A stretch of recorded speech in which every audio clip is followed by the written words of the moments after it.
What's up guys, it is TTTG Game here today, and today's video is going to be on some Delta Force Hawk Ops. Now guys, yesterday and today they actually gave more information on the game Delta Force, and we're going to talk about some of the things that were on the website itself and explaining on some of the multiplayer and also the campaign and also their new mode as well.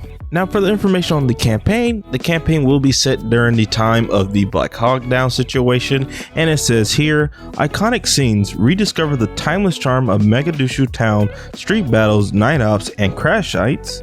And also classic storyline, immerse yourself in the first person retelling of Delta operations and delivery a cinematic thrill. And then for classic characters, mysterious iconic characters about to make their comeback, stay tuned. Now as you can see from the information we got, it seems like the campaign will be the more immersive of the game, and while the multiplayer will be less immersive, more with abilities and stuff like that. Now some people might not like that, some people will, it really just depends. Now to talk about the multiplayer side of things called Havoc Warfare, and it says here, class selection, dive into your 4 iconic classes, assault, sniper, engineer, and medic, each with the unique roles to fulfill. And then for vehicle warfare, pilot ships, battle tanks, Black Hawk heavy, helicopters, armored vehicles, heavy ATVs, nearly 10 vehicles are ready for deployment. And then for the immersive experience the dynamic and realistic battlefield from the first person perspective, engage in all-out land, sea, and air combat, and feel like adrenaline rush to two-way offense and defense. Now also the classes will have abilities to these characters. Now the first one being the Dire Wolf. Now his abilities are the overload mode, where his boosts movement, speed, and firing rate and regains health on killing enemies. Then his tactical item is due to be a triple blaster. It deals high damage and launching projectiles that can launch onto other vehicles. And then his passive is a tactical slide. And now for the medic special abilities, which is called the Bee Colony.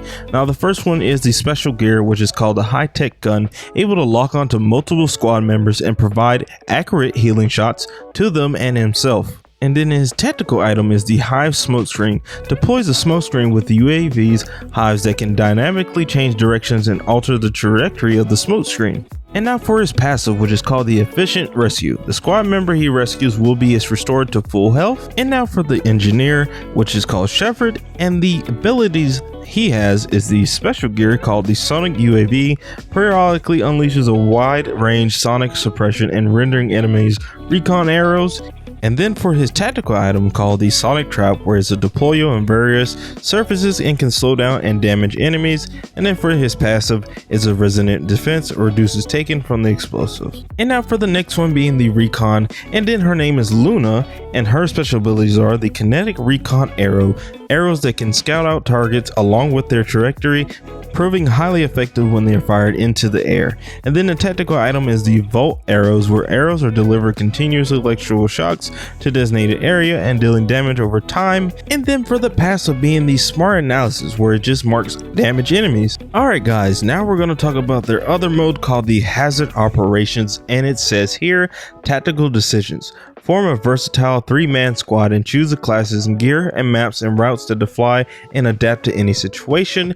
And then also it says here, resources hunt, embark on thrilling quests for rare loot, and compete for coveted blueprint crates and outwit enemies, AI, and rival squads to claim precious resources. And then the secure evacuation, reach an extraction point alive with your squad to claim an abundant rewards and explore during the extraction routes for special bonuses. Now guys, that is it that's on the website. Now how I feel about this personally, I don't know how this game is going to play out. Now I do have some concerns with some of the abilities. For instance, Assault is the only one class that only gets a slide in the game. Personally, I don't really care for slide as much. I don't really care if it's not in the game or not.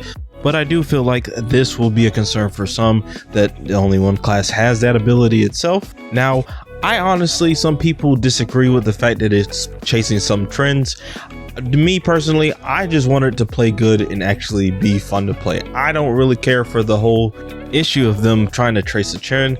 I mean, that's how they have to gravitate toward anything or any game. They have to come to some niche or some trend that people can come play their game. They can't just simply just make it one simple way and think a whole crowd of people are just gonna come. That's just not how gaming works. but they have to make it more engaging for the audience and to bring in a broader audience to the series itself. Now, I'm not saying that tactical games are not engaging, it's just that it doesn't have a big enough community to make it a big game like Call of Duty or Battlefield or like Apex or something like that. But yeah guys, that's my opinion, but let me know yours in the comments below.